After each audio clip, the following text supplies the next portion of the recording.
Shalom, semangat pagi Bapak Ibu yang dikasihi oleh Tuhan Yesus Masiah. Kita tentu tahu bahwa Rasul Paulus adalah rasul yang sangat mengasihi jiwa-jiwa. Ia melayani banyak jiwa di berbagai kota dan tempat.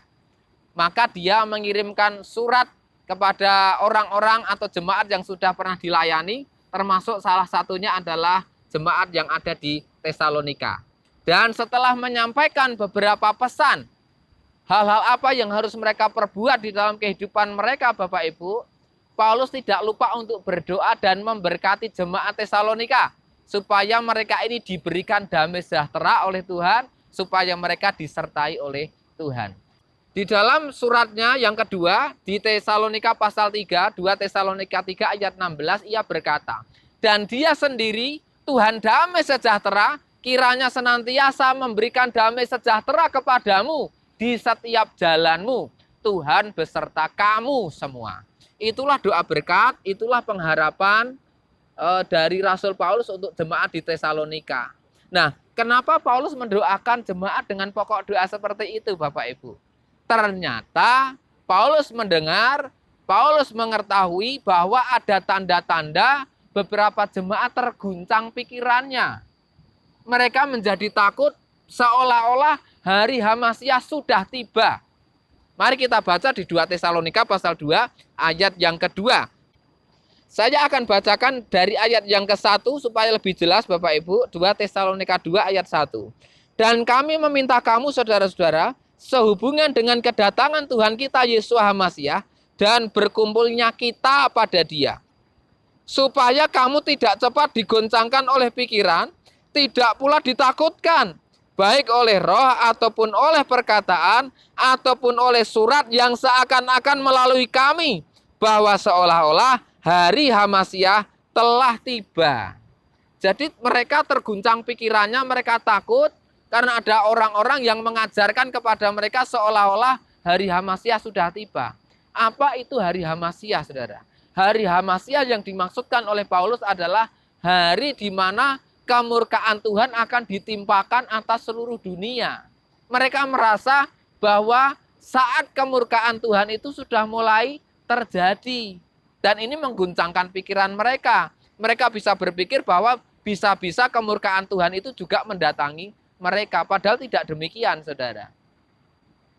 Pada suratnya yang pertama, Bapak Ibu, kepada jemaat di Tesalonika ini, Paulus sudah mengingatkan dan mengajarkan, sudah meyakinkan jemaat bahwa orang-orang percaya yang sejati, termasuk mereka tentunya, akan terangkat di udara untuk bertemu dengan Tuhan Yesus Masiah. Bersama-sama dengan Tuhan Yesus Masiah mereka akan ada, sehingga tidak akan mengalami murka Elohim yang akan menimpa seluruh bumi.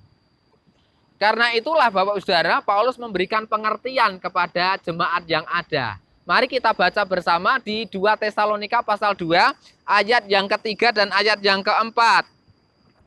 2 Tesalonika 2 ayat 3 dan 4.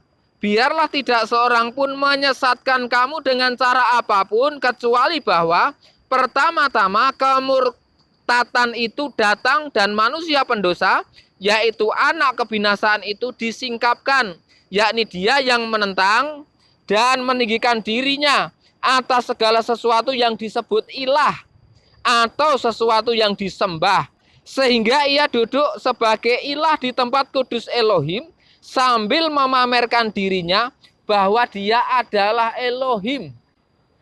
Jadi kemurkaan Elohim itu nanti terjadi setelah manusia pendosa, artinya adalah anak kebinasaan atau manusia anti Hamasiah, itu disingkapkan, yaitu nanti ketika ia sudah duduk sebagai ilah, yaitu di bait suci yang ada di Yerusalem.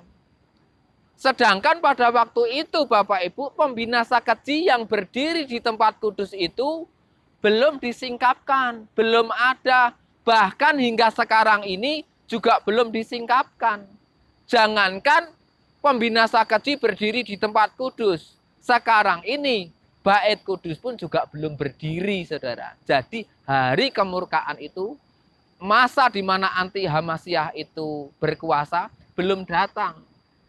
Nah, kabar baiknya adalah bahwa sebelum manusia anti Hamasiyah itu berkuasa atas seluruh bumi, orang-orang percaya, orang-orang kudusnya Tuhan akan diangkat terlebih dahulu supaya tidak mengalami masa aniaya, supaya tidak mengalami kemurkaan Tuhan, saudara.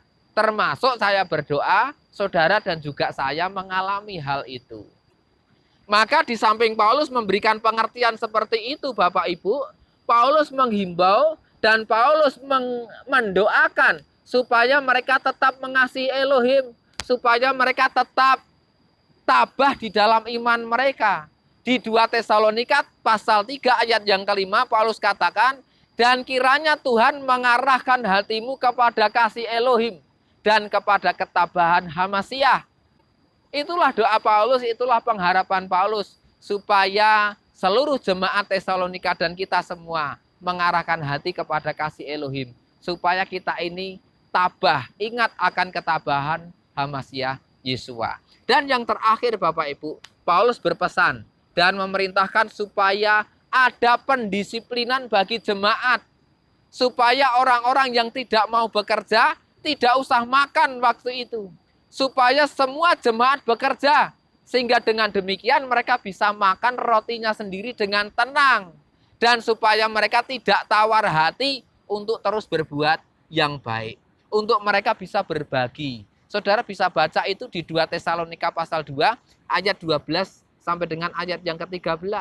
Tentu saja kalau jemaat Tuhan banyak yang malas, banyak yang tidak mau bekerja, maka itu akan membuat kehidupan jemaat secara keseluruhan tidak damai sejahtera, Bapak Ibu. Maka bila ada yang tidak taat dengan nasihat Paulus tersebut, jemaat yang malas tadi, yang tidak mau bekerja tadi, harus ditandai. Dan jemaat yang lain tidak boleh berkawan dengannya, supaya menjadi malu, dan tujuannya adalah supaya mereka bertobat, supaya mereka berubah, saudara. Saudara bisa baca itu di 2 Tesalonika pasal 2 ayat yang ke-14. Kenapa Paulus menghendaki ada pendisiplinan dan tindakan yang tegas seperti itu, saudara? Karena Paulus tahu bahwa ada orang-orang dalam jemaat yang malas bekerja, yang hidup dengan sembarangan, yang tidak mau mengerjakan apapun. Tetapi sebaliknya mereka menjadi sibuk tidak menentu. Saudara bisa baca nanti di ayat yang ke-10 sampai dengan ayat yang ke-11 dari 2 Tesalonika pasal yang ke-3. Bapak Ibu yang dikasihi oleh Tuhan, pagi ini saya berdoa, kiranya apa yang didoakan Paulus untuk jemaat Tesalonika juga terjadi dalam hidup saudara semua.